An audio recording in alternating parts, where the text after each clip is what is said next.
Good afternoon, everyone. Today we're joined by the Honorable Deasy, the DoD's Chief Information Officer, and Lieutenant General Jack Shanahan, the Director of the Joint AI Center, who will discuss the rollout of the AI principles for the Department of Defense. We'll begin with short statements from each of the principals, followed by a question and answer session.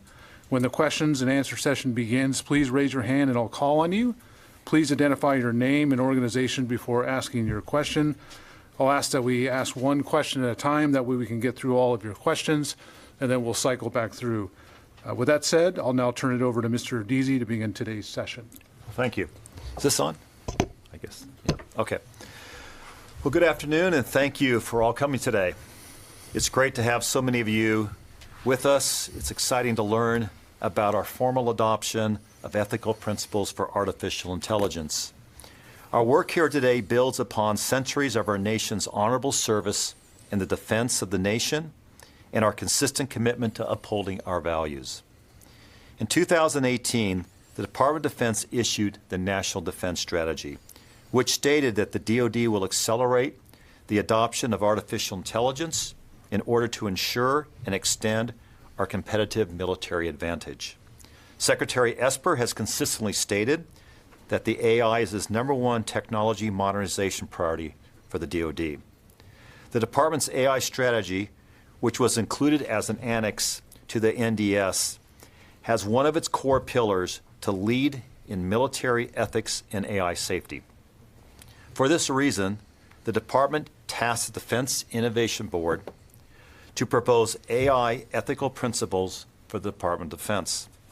The DIB conducted a comprehensive and robust 15-month study that included consultation with many leading AI and technical experts, current and former DoD leaders, and the American public. We thank them for their extraordinary and thoughtful work. I'm delighted to share with you that just this week I received direction from Secretary Esper to proceed with formal adoption of the 5 AI ethical principles based upon the DIB's recommendation. Today's announcement by the Secretary is a significant milestone. It lays the foundation for the ethical design, development, deployment, and the use of AI by the Department of Defense. These principles build upon the Department's long history of ethical adoption of new technologies. The 5 principles, responsible, equitable, traceable, reliable, and governable, each will apply to both combat and non-combat AI technologies used by the Department. Just last year, President Trump signed an executive order, the American AI Initiative, which provided the support and direction needed for the U.S. to modernize and maintain leadership in every facet of AI.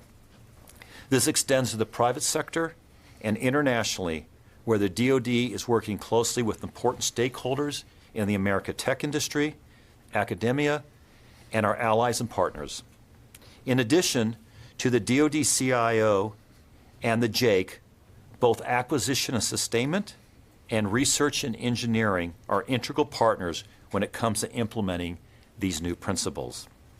We will continue to work closely with Ms. Ellen Lord's team to create agile software and capability acquisition policies that allow us to deliver impactful technology at relevant speed and at scale.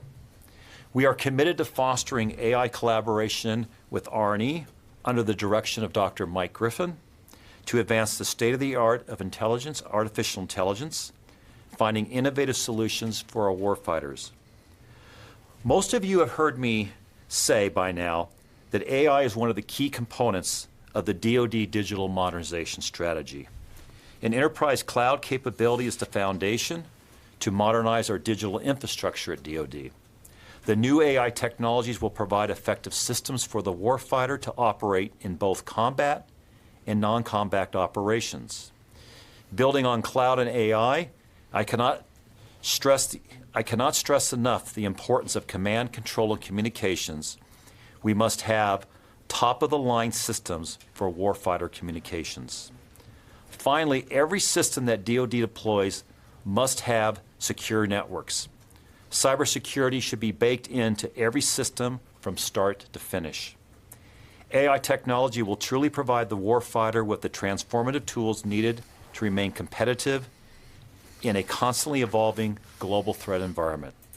But also each component of the digital modernization strategy must be fully integrated.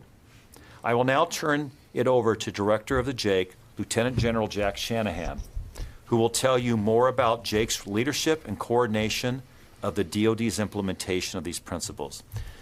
Thank you, everybody, for coming. I look forward to taking your questions. All right. Thank you, sir. Good afternoon, ladies and gentlemen. I am, as was already said, Lieutenant General Jack Shanahan, Director of the DoD Joint Artificial Intelligence Center, or the JAIC. It's good to be with you again, and I'm glad to see so many familiar faces in the audience. I'll begin by echoing a point that Secretary Esper has emphasized. Technology changes, but the U.S. military's commitment to upholding the highest ethical standards will not. Make no mistake, the adoption of AI principles is about achieving ethical outcomes as we field AI-enabled capabilities. The stakes for AI adoption are high. AI is a powerful, emerging, and enabling technology that is rapidly transforming culture, society, and eventually even warfighting. Whether it does so in a positive or negative way depends on our approach to adoption and use. The complexity and the speed of warfare will change as we build an AI-ready force of the future. We owe it to the American people and our men and women in uniform to adopt AI ethics principles that reflect our nation's values of a free and open society. As I've mentioned before, this is a multi-generational challenge that will require a multi-generational commitment. The DoD's ethics principles are a steadfast symbol of that commitment. While we firmly believe that the nation that masters AI first will prevail on the battlefield for many years, we also believe that the nation that successfully implements AI principles will lead in AI for many years. The U.S. military intends to do just that. Last month, I was in Brussels for meetings with our NATO and European Union counterparts to discuss the prospects for AI partnerships. My conversations with our allies and partners in Europe revealed that we have much in common regarding principles related to the ethical and safe use of AI-enabled capabilities in military operations. This runs in stark contrast to Russia and China, whose use of AI technology for military purposes raises serious concerns about human rights, ethics, and international norms. Conversely, the U.S. system of democratic values and transparency, which led us to the development of the DoD's AI ethics principles, provides a framework for like-minded nations to follow as they look to adopt their own AI principles. With the adoption of AI ethics principles today, the U.S. is forging a path to increase dialogue and cooperation abroad to include the goal of advancing interoperability with key allies and partners. Our interest in AI partnerships extends to our interagency partners, the American tech industry, academia, and others. These relationships are vital for the department to successfully adopt AI at scale. We value these partnerships. In fact, we would not be where we are today without the benefit of insights from many AI experts in government, industry, and academia, to include from some who object to DoD's use of AI-enabled capabilities. And I especially want to thank the members of the Defense Innovation Board, or the DIB, for their work in getting us to this point. Our dialogue with all of these stakeholders will continue, and we look forward to sharing best practices and lessons learned. I followed through on my previous commitment to hire someone to lead our work on implementation of AI ethics principles. She has the right blend of technical, policy, legal, and ethics experience. In the coming months, she, along with the rest of our JAIC policy team, will be bringing together thought leaders from across the rest of the department to work on the implementation of AI principles. This will be a rigorous process aimed at creating a continuous feedback loop to ensure the department remains current with emerging technology innovations in AI. Our teams will also be developing procurement guidance, technological safeguards, organizational controls, risk mitigation strategies, and training measures. We will make these implementation measures available to the department and develop governance standards. These are proactive and deliberate actions that will infuse a strong foundation for the implementation of AI ethics principles while allowing for flexibility to adapt as technology evolves. As long and as arduous as the DIBS journey has been over the past 15 to 18 months, in some ways that was the easy part. Implementing the AI ethics principles will be hard work. The department's efforts over the next year will shape the DoD's future with AI. Our intentions are clear. We will do what it takes to ensure that the U.S. military lives up to our nation's ethical values while maintaining and strengthening Americans' technological advantage. The department's adoption of AI ethics principles demonstrates our commitment to the American people, the men and women in uniform, and our allies and partners to be ready to deter and, if necessary, fight and win when our nation calls. The road ahead will bring challenges, yet I'm optimistic about the prospects of an AI-ready force of the future that is grounded in AI ethics principles. And with that, we'll turn it over for questions. Thank you. Right, I'll start from front to back. Travis, will you start us off, please? Sure. Travis Tritton with Bloomberg. Thanks for doing this. You mentioned the tech industry, and I'm wondering if you think adopting these ethical guidelines are going to ease some of the concerns in the tech industry about working on AI applications for the military and create some space for collaboration. And if so, how is that going to benefit the work you're trying to do right now?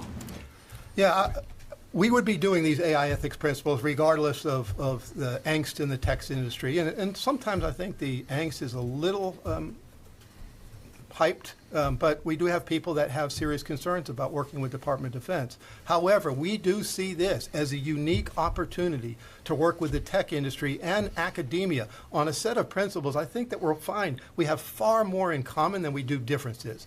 In fact, the person I chose to lead our ethics implementation plan was out on the West Coast recently with some other members of the JAIC and had some discussions with some of the biggest companies in industry. I won't name them, but I'll tell you there was a thirst for having this discussion. First of all, they unanimously praised the DIBS work. They thought it was a very, very good piece of work. But what the team also found in talking with the big companies is nobody is very far along in this area of ethics implementation. There's been a lot of great talk about it, but everybody finds there's some challenges when you actually take principles and apply them to every aspect of the AI fielding pipeline. So I actually would like to believe this is an excellent conversation started with tech industry, and I hope it shows that we have more in common than most people might suspect by hearing some of the stories about what we did in the past with Project Maven and so on. So it's a good scene setter, the way I look at it. Sir, will you take the next question? Hi, Scott Massioni with Federal News Network. What does this, so you've been working with AI before, obviously, so what does this mean for the average person working in AI now that you're implementing these policies? What kind of changes are they going to be seeing? Well, so let me start with that. I think for everybody, the real hard part of this is taking an AI delivery pipeline and understanding where those ethics principles need to be applied. And it's going to be everything, I believe, from where's your data come from? What does the data look like? Is the data representative of a very small sample size as opposed to a very diverse set of data that would be necessary to develop a high-performing algorithm? All the way to things like test and evaluation. What do we need to do during T&E and V&V, validation and verification, test and evaluation, to show that we're meeting, in this case, I would say, the reliable piece of the 5 principles. Reliable to me is about T&E and V&V. And I could run you through every one of the 5 principles and find a place where people would understand where they fit in. I think the probably more important than anything else is that everybody will now understand when the department is going to field an AI capability, it will be representative of the 5 ethics principles, as opposed to just going out and trying something and maybe doing some T&E, but not doing the other 4 principles that are associated with it. Yeah, I would say when we created JAIC from day one, we said, look, we got to put some real rigor in about what do we mean when we say we want to field a AI solution. And so we've created this joint foundation, which is about technology and tools that people can use.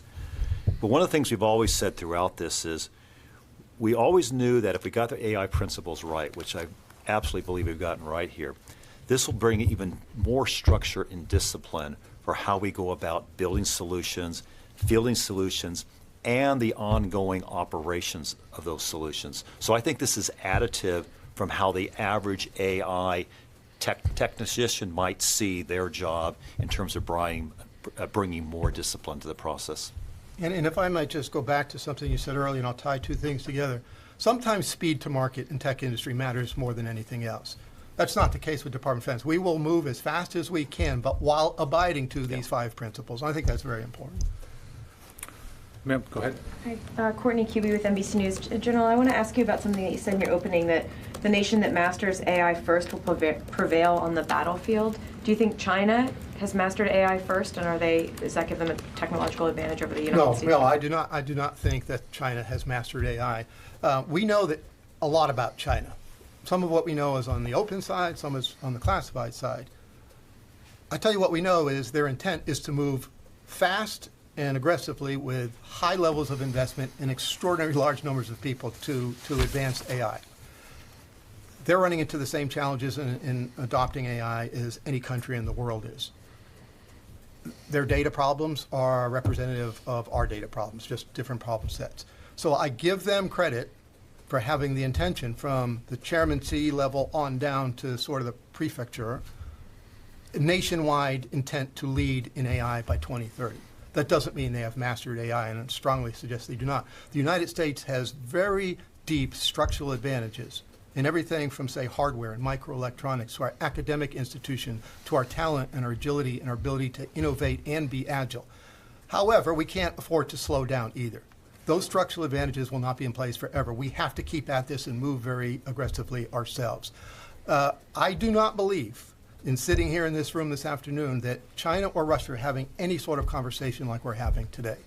The fact that the PLA or the Russian military will be on a stage in front of media talking about the importance of AI ethics principles. So what I worry about with both countries is they move so fast that they're not adhering to what we would say are mandatory principles of AI adoption and integration. Can you just give us a sense? I'm still unclear about like the practical implication or the way that this is practically going to be applied to AI. So something that's like one big thing I think of with AI is facial recognition, right?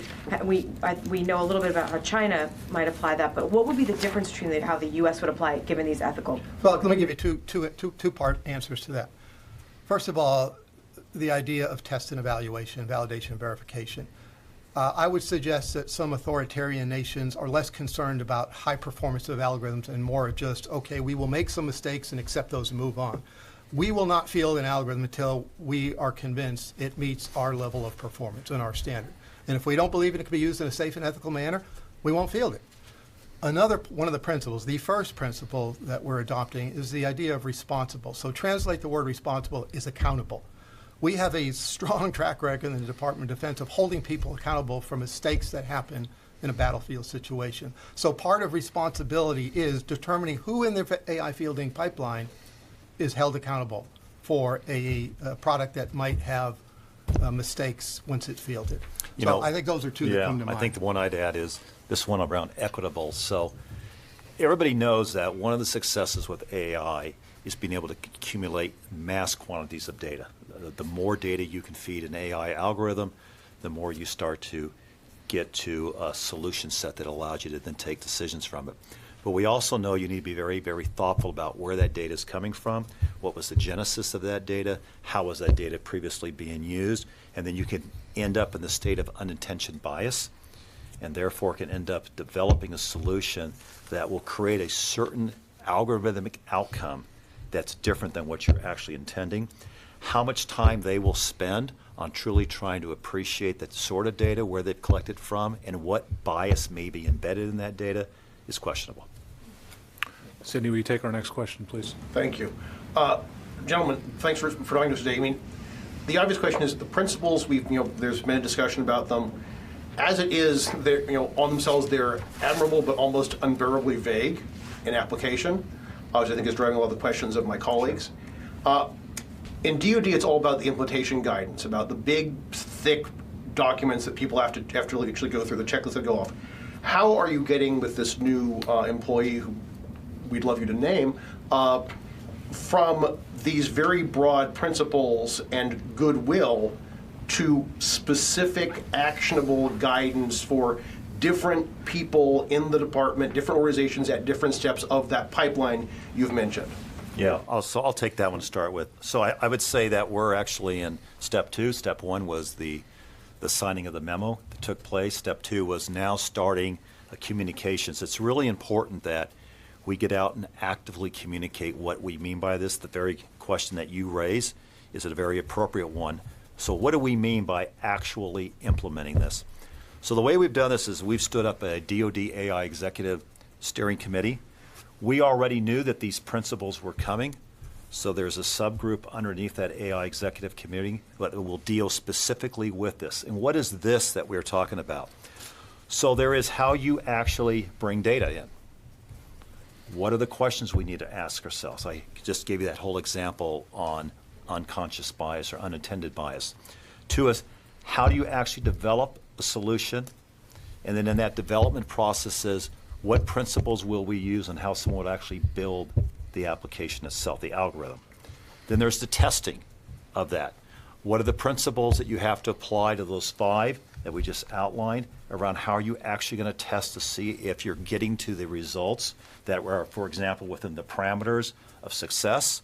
What would the intervention, human in the loop, need to look like when you go to deploy this, for example, from an operations standpoint? And then the operator needs to be trained. So these AI solutions get handed over to the field. How is it we need to train them? And then what is it we need to teach them that they need to look for to see if there's something about the solution that's not operating correctly? So those will be examples of very actionable things that we will have to do across the board within each of the services and with the combatant commands as well. And Sidney, if I tag a couple of things onto that. There was a reason I said in sort of the concluding paragraph of my opening remarks that as hard as it was, as challenging as it was for the DIB to do the 15-month study, that in some ways that was the easy part. We're about to embark on the really challenging part. If it was easy, it would have been done by now. And you're right, they're broad principles, but they're broad principles for a reason. Like everybody understands in this room who writes on tech, tech adapts, tech evolves. The last thing we want to do was put handcuffs on the department to say what you could and could not do. So the principles now have to be translated into implementation guidance. In addition to what Mr. Deasy said about the Executive Steering Committee, there is now a subcommittee that is the responsible use of AI subcommittee. This will bring in people from across the entire department, especially interested in research and engineering, test and evaluation, DOT&E, and the services and others, to really learn what it takes to implement the principles as currently written. I almost look at these as confidence building measures. We're on the ground floor. If there was one thing I would emphasize more than anything, it's we're on the ground floor. We're not 15 years into adoption of AI on the fielding side. We've done the research for 5 decades, but on the fielding side, I believe we could say we're on the ground floor and having these conversations with industry, the tech industry, academia, and others. So we work together on common principles, which will include our allies and partners as we look to field this. So yes, there's an awful lot of work ahead. We started some initial steps, such as model cards, which is we took that from industry, for data cards that show the provenance of the data, human and machine readable cards that suggest what the data can and should not be used for. We're looking at some non-obligatory language in contracts that would ask industry, can you abide by these principles? What would it look like to develop an algorithm or a model in accordance with these principles? Not binding, but at least having these conversations with industry right now. The timeline for rolling all those things out? Yeah, I mean, one of the things I've tried to share across the department is if you just look at what it takes to put an AI model out into use into the field, it is a highly iterative process. You bring data in, you test that against the algorithm, you then get results, you then iterate this loop. When you think about those 5 principles, we're going to be embedding now those 5 principles and all the steps I talked about, how we bring data in, how we develop, how we test. Every time we roll something out, we're going to learn something further. We're going to have that kind of that aha moment and go, okay, this has to be adjusted. This principle now brings to light this problem we haven't thought through. And so there is no such thing as an end state. I would say that we will continue to always use these principles as we continue this journey towards what I like to call bringing AI to life at scale and at the right speed across the Department of Defense. Follow up. Sir, I'm actually going to just move to the next person. I'll get to you, Travis, in just a moment. Thank you. Patrick Tucker from Defense One. So the original publication of the Defense Inward Principles Guidelines included a supporting document that goes to almost 80 pages, which includes a bunch of appendices that go into more detail about how to actually implement this stuff. Is that being formally adopted as well, or is that at the discretion of the steering committee to implement? Yes, at the discretion of the steering committee. I wouldn't use the term formally adopted, but it's a tremendous starting point to give us all the work of the 15 months that the DIP spent putting that together. Okay. And can you go into, like, elaborate how you're working with the interagency to help, like, for instance, OD&I as they try to develop AI principles as well? Are they sort of following on what's happening here, or how's that working? Yeah, I'll start by, when we were getting ready to roll out these, there is a interagency AI group that comes together.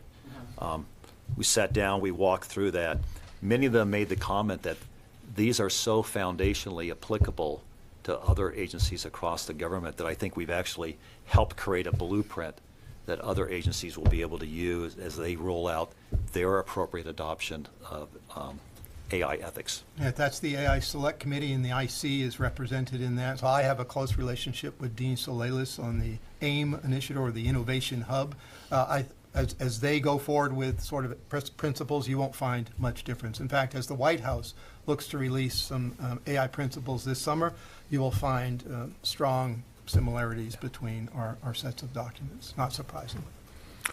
Ma'am, will you go ahead, please? Yeah, thank you. Sandra Irwin with Space News.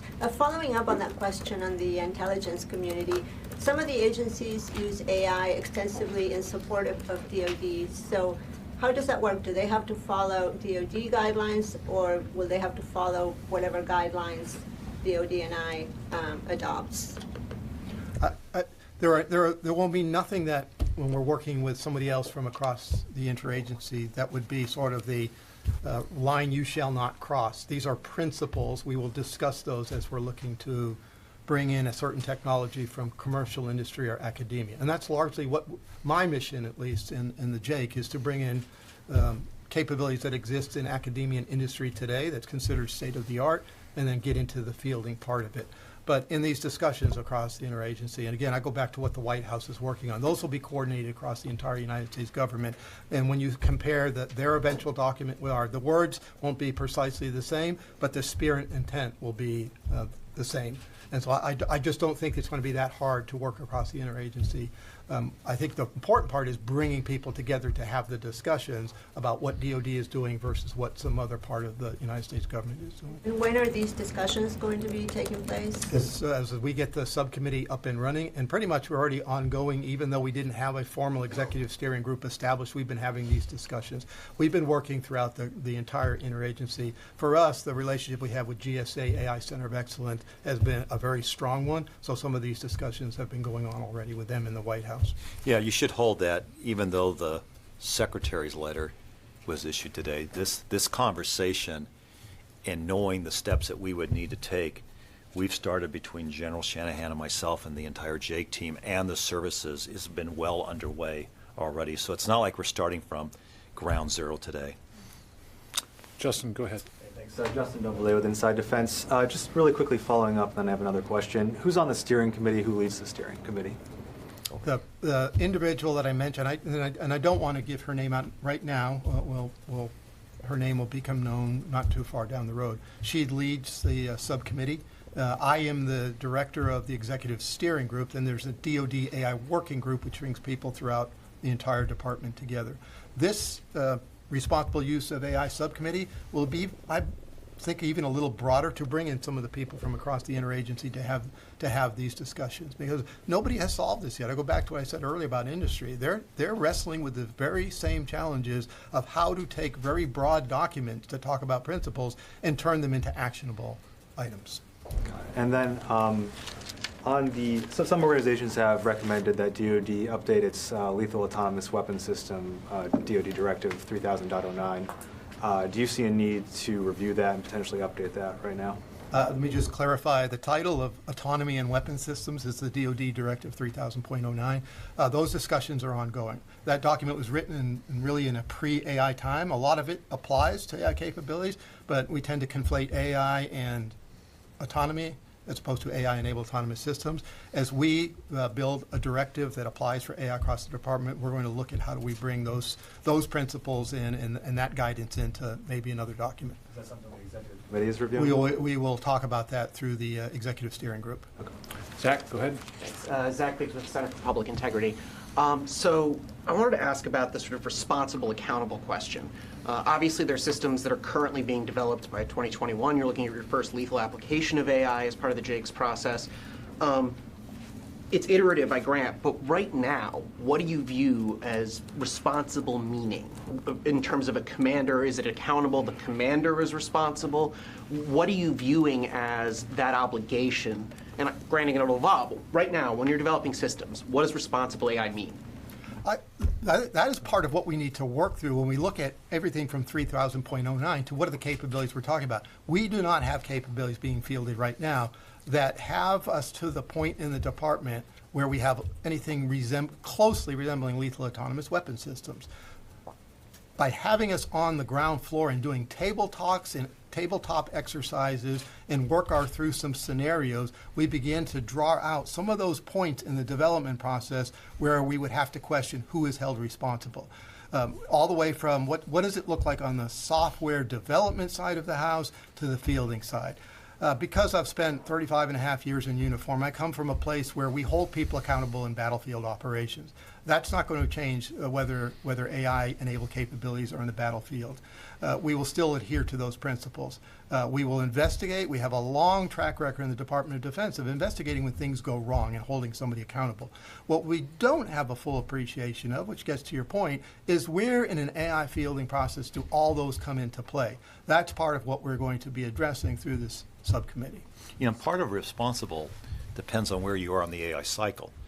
So if you're in the development part of that responsibility is where you're bringing your data in from. If you're on the testing side of that, part of your responsibility is what's the upper and lower range, let's say, of an AI solution that's supposed to give you a predictable result. Are you staying within that? And then depends on when we say fielded, who is it being fielded to? Who are the operators of it versus who's the decision maker based on what the operators are gleaning from what the system is saying. So this responsibility is a really good question.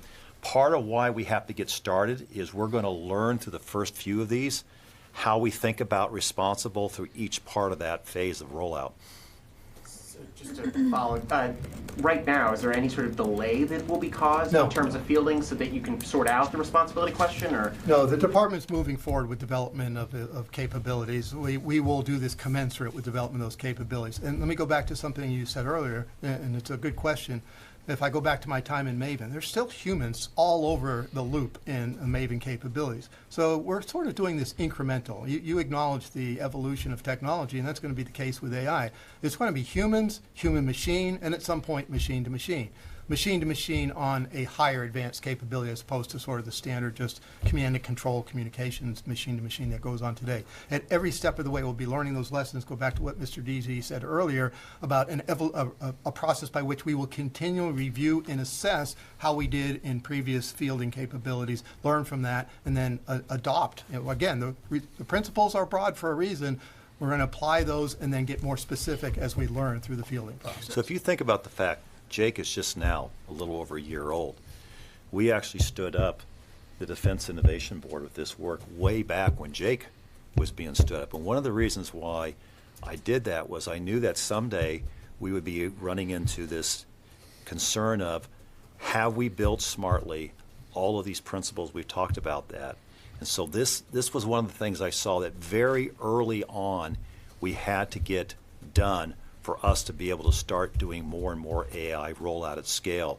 I would say that's a very responsible view versus pushing out a bunch of AI solutions and then suddenly you're waking up one day and saying we haven't addressed the ethical. We've put ethics at the very start of the process and standing up, Jake. Ma'am, I'm going to go to you. Hi, Lauren Williams with Federal Computer Week.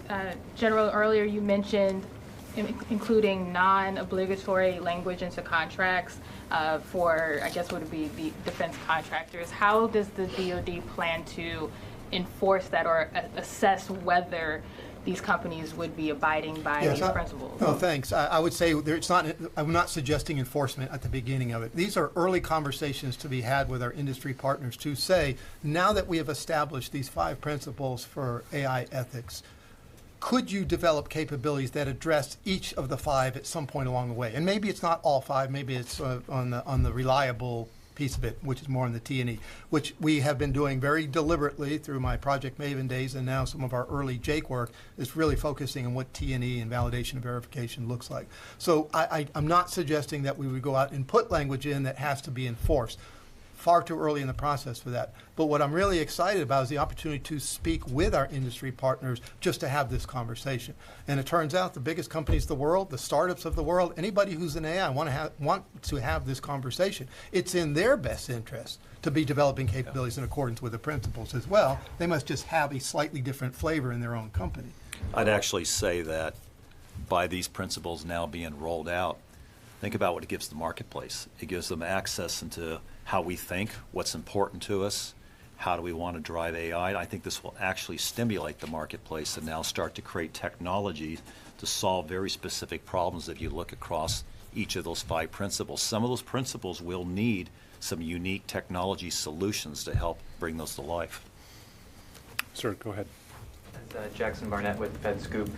To follow up on that, are you hoping this is going to be a document that's going to lead the private sector in developing their own principles and say, for example, if you are contracting out AI as a service or a similar type of mechanism, would that company be required or in some way be kind of propelled to adopt principles similar to the principles you're laying out here today?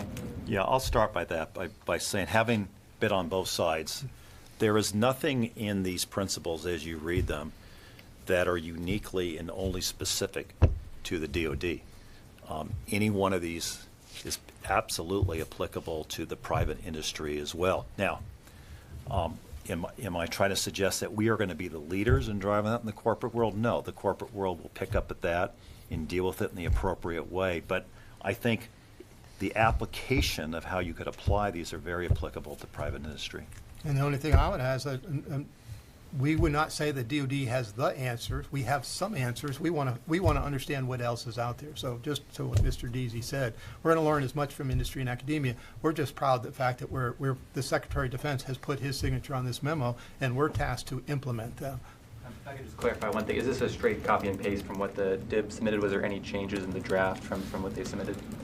Go ahead. There are some changes, but let me say right off the top that if you were to compare what the DIB submitted and what the Secretary signed, the spirit and intent of both versions are entirely consistent. Where you'll see some differences and where the DIB document had should, the Secretary of Defense wrote will. So it is actionable. You will go do this as a Department of Defense. So I think that makes the document stronger. There's a few other places where, as they were recommendations from the DIB, the Secretary of Defense had to turn around and write them in a formal memo to the rest of the department. So the lawyers had to make sure the language was appropriate in all cases. There are some places where it was even a little bit stricter, I think, on the DoD side, where in one of them, I think it was on the traceable or equitable side, it talked about this would apply to people with the relevant technical expertise. Now it just says relevant personnel. So it's even broader that anybody who touches this will have some responsibility. But if the 5 principles themselves are identical. The words a little bit different in some places, largely the same. Spirit, intent, entirely consistent. I'm going to go to the back of the room, but Travis, I think you had a follow-up. Yeah, I wanted to follow up on that, and just to be crystal clear, I haven't seen the language, so I apologize if it's explicit in there. The Defense Board, when they made these recommendations last year, they really underscored this idea of having a human in the loop that could shut down these systems if something goes wrong. Is that preserved in there, and how important is that element of it to you? It is preserved. In some ways, it's even a little bit broader than it was in the DIB language.